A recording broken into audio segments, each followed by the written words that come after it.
Welcome back to Reading Bear. Today, we will take a look at some new revenge stories. And if you enjoyed my content, please don't forget to subscribe to my channel and post some bear emojis in the comments.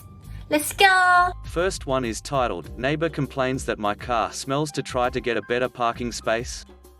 Aloha, which I, 31 female, live in an apartment that while there is green space around, faces the parking lot. My wife and I have 2 cars and 1 garage spot, so I park my car in the surface lot. I have not been driving my car much or at all because I am working from home and my family is very strict about staying home right now because we have to go on a trip in April. Still, it is in a spot close to my apartment door because there have been car break-ins and I want to watch it. One of my neighbors complained last weekend to the property manager that my car smelled funny. It doesn't. I confirmed this with an outside party, so I should move it farther away from the building. Then, she upped the ante yesterday by claiming my car smells like gasoline and I need to move it right now because the smell is getting into her apartment. I have never smelled anything, and I took my car to the mechanic to have it checked. Thanks for the bill, Karen. There are no faults or problems to cause a smell, it is not dangerous, and the mechanic didn't know what she was talking about. I concluded that this woman is lying because either she wants the close space for herself, she doesn't like me for some reason, she's on a power trip, or she's homophobic. I am moving in June. So, commence where I and my wife are petty. We got the car back as quickly as we could and parked it next to the neighbor's car, which had of course taken over the closest spot. My wife plans to also move her car to park in one of the good spots too. Just now, I saw that the petty neighbor and her cars were gone, so I ran out and moved my car to the closest spot.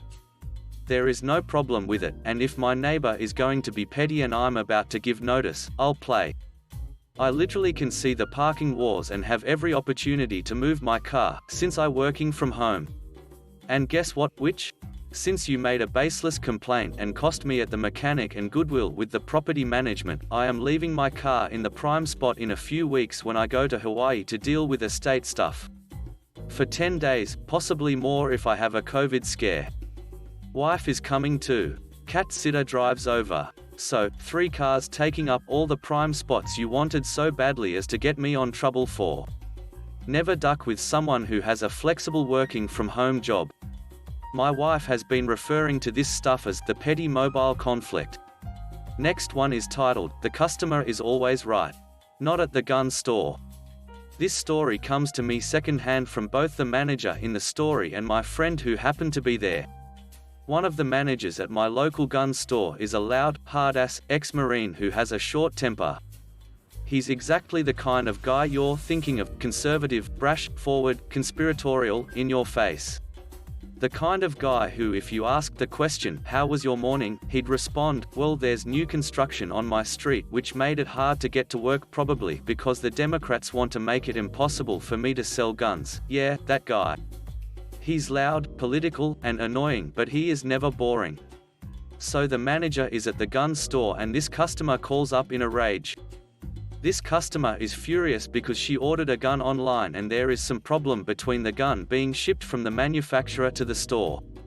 He tried to get the necessary information from her to contact the manufacturer, but in her rage she refuses to give it to him. Finally, after a half an hour of going back and forth, she relents and gives him the information he needs. He gets a hold of the manufacturer, and the gun is shipped in. As you can imagine, when she came to pick up the gun, she wasn't any nicer. In return, the manager wasn't nice back. Gun store employees generally aren't nice in the first place. In America, when you want to buy a gun from a store, you have to fill out a long government form called a 4473 with lots of questions to answer and dates to mark and signatures to make, etc. Usually when you fill one out, store employees will usually guide you through each question to make sure everything is filled in appropriately. Instead, the manager watched her fill out the form going, that's wrong, you missed that, you didn't do that right, just to make her even more mad. After pissing her off even more, she finishes the form. When it comes time to pay, she walks up to the front counter, but instead of her paying, her husband takes out his credit card. That is a problem. You see, in filling out that 4473, you put yourself as the owner of the gun. However, if her husband was paying, and it could be construed that he would be the actual owner of the gun, which would be illegal since he wasn't the one that filled out the form. Sometimes gun store employees won't care about this if it's the same party, they were married after all, but the manager decided to be a dick about it. He told her that her husband could not pay because that would be a straw purchase. She throws a fit, but after getting nothing out of the manager, she relents and pulls out her own credit card. Just as she is about to make the purchase, the manager asks the couple if he was going to buy it. Why isn't he the one filling out the form and taking ownership of the gun? Oh, I'm a felon, the husband said. Yeah, that's right, the husband, who tried to pay for the gun, had been convicted of a felony in the past. As you may have guessed, felons cannot buy guns. The manager lights up and says that because it's pretty obvious that the husband, a convicted felon, is going to be the recipient of the gun, and that this was a straw purchase. So the manager goes to cancel the sale. The husband says, "Oh, it was just a minor thing, I was only in for 3 years." The manager said it didn't matter, a felony is a felony, and he could not buy the gun. The wife goes ballistic, but there's nothing she could do. They ended up leaving the store empty-handed and the gun had to be sent back to the manufacturer. Don't be a dick if you don't have to. Next one is titled, Mean Lady Claims Single Parent with Kids Was Not a Family. Several years ago I, single mum, took my kids on an Alaskan cruise and decided to splurge on a helicopter ride for one of the excursions. This was a true special event for us as we didn't do things like that ever, and the kids were 12 and 14, so perfect age for something exciting like that. We get to the counter to check in and everything is fine, we get the safety training and we are set to go. Then we are approached by the staff apologizing that they need to split the 3 of us in 2 groups as a family is traveling together, with kids older than mine, so they need to stay together. I hear the mum in the family loudly saying, "Well, we are a family so you can't split us." I say to the staff, "But we are a family as well." She literally turns to me and said, "Not really, I have a husband too, so we can't be split up." This is now becoming a scene and I'm upset, but also don't want to upset the kids, so I said okay, what can I do, as there were just 2 helicopter rides left for the day, so either we split up or we don't go. My older one goes first and they seat him in the front next to the pilot, so he's super happy about that. We go next and they also seat us next to the pilot, so we loved that. The mean lady is on my helicopter and she is saying to her husband, "Don't worry, we will go up front on the way back." So we land on the glacier, walk around, and then get ready to get back on the helicopters. The pilots look at her and say, no, we have to load it the exact same way, so no, you can't be in front, there is no way we can do that, sorry. She starts going on and on about how she couldn't see as well from the back, etc., and well, too bad, cause they simply refused. And we got to enjoy being in the front again. And come to think of it, we all wouldn't have been in the front as there was only space for 2 max next to the pilot, so I guess she did me a favor. Mean lady, thank you. Next one is titled, Old Lady Jim Demands Front 1/2 of the Parking Lot and Demonstrates Great Hypocrisy. I get my revenge in my own small way. I work in a small office and next door in the same building we have a curves gym. At first everything was fine until they decided, hey, we're gonna claim these parking spots for ourselves, and stuck signs in front of the spaces closest to the entrance. We were like, okay, our company owns the building, but y'all old, so fine. Wish we could have gotten a heads up though. Flash forward a few months and these old bats are parking in our spots in the back of the lot when they have perfectly open spots in the front. Strike number 1. Maybe this means they no longer care if we park up front. Yeah, no. A few days ago, one of my favorite co-workers noticed a small note taped to the windshield of her car saying, "You cannot park here. Please move, curves management." Oddly enough, she had been parking there the last few months with no issue before. So that was strike number 2. Strike 3, I leave for lunch and come back to find one of those old bats' cars in my spot when their front is wide open. I really cannot think of a better example of hypocrisy than this right now. My manager has mentioned it before, but she doesn't want to full-on confront them because she says it would look bad on the company's owners. So what do? The revenge. You see, us and Curves share a break room and 2 bathrooms, and about a year ago they suddenly started claiming that one of the bathrooms is for women's use only. It was a 1-stall bathroom. Literally nobody cared about this until they decided to, and I'm pretty sure that was just their way of claiming it as their own. Well, every time I go to the back room I make sure to turn on their bathroom's light and shut the door completely to simulate someone being in there. Not sure about y'all, but I myself am not comfortable knocking on bathroom doors if I think another person is in there. I can't do much in terms of revenge right now because my manager wants to wait to bring it up with the owners on their next visit, but I can do this much at least. I hope I inconvenience, annoy, bother the crap out of you old bats. Next one is titled, Where's the Lamp? If you've ever lived in Chicago, you know it's a pain in the butt to get to the suburbs. However, for the right concert tickets, one does great things. So my buddy responds to an ad and agrees to buy the tickets from this guy.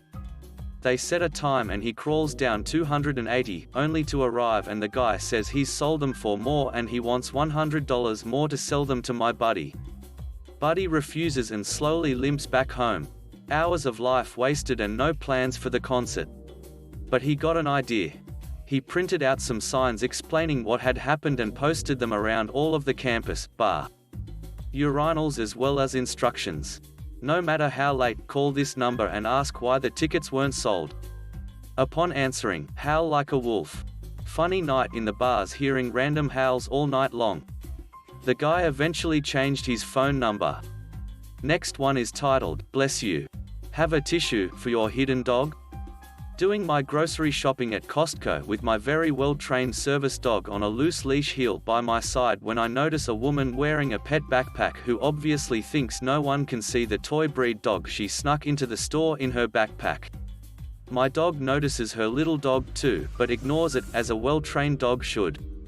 A few aisles later, she walks directly past me and her hidden backpack pup spots my dog, gets all worked up, and lets out this very abruptly loud strangled bark yelp gargle noise that startled her into spinning around with a look of shock, horror on her face, to which I simply responded by sweetly exclaiming, "Bless you," as I reached into my purse and offered her a pack of tissues. The range of emotions that flashed across her face, from startled to realization to mortification, was epical entertaining. I managed not to die laughing as she sputtered something unintelligible, turned beet red, spun around and left. Edit to add clarification for those who don't get it: she was trying to hide the little dog in her backpack, to sneak it into a store where it was not allowed. It made an embarrassingly loud reactive noise that attracted attention to her from other shoppers around. Rather than calling her out on the hidden dog in front of everyone else in the aisle, I reacted as if the owner had just sneezed that huge awful sounding sneeze. She could not claim that it was not her, without admitting she had snuck a dog in the store that was not allowed. It was quite a shame-worthy sneeze to be cornered into owning, hence her flustered shame as she quickly left. Next one is titled, Rude Lady Talking on Phone. First let me say, I ducking hate it when people play their shitty tinny phone speakers in public where no one else wants to hear, and also people who have loud phone conversations in public places. It's rude as hell, and I really don't understand how these people aren't super embarrassed by their behavior, especially when it's a place like a lunch break room at work where people are trying to have a moment of peace in their work day. Like this. On to the story. I was on my lunch break yesterday in the teeny tiny break room. Important to note that it is small. One other lady was in there. Suddenly she is FaceTiming her husband or some crap, I don't know who, but her tinny speakers blasting his annoying voice at full volume while she yells into the phone talking about "show me the view." I normally would say some crap like, "Hey, could you please turn that down?" But I don't like confrontation and only had like 5 minutes left in my break anyways, so instead I let out 2 very large, silent, and smelly farts and left her in the break room with them while she was eating. I could smell them start to fumigate as I was walking out, so I knew they were stinkers. Walked out with a smile on my face. Next one is titled, Middle School Kleptomaniac vs. Me.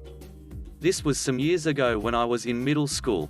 I was not necessarily bullied, but there was a girl who was somewhat obsessed with stealing my stuff. It started with pencils and pens, then those collectible easer toppers, then homework, water bottles, and more. She was a little rude, but not bad enough to be afraid to talk to, and would deny it every time.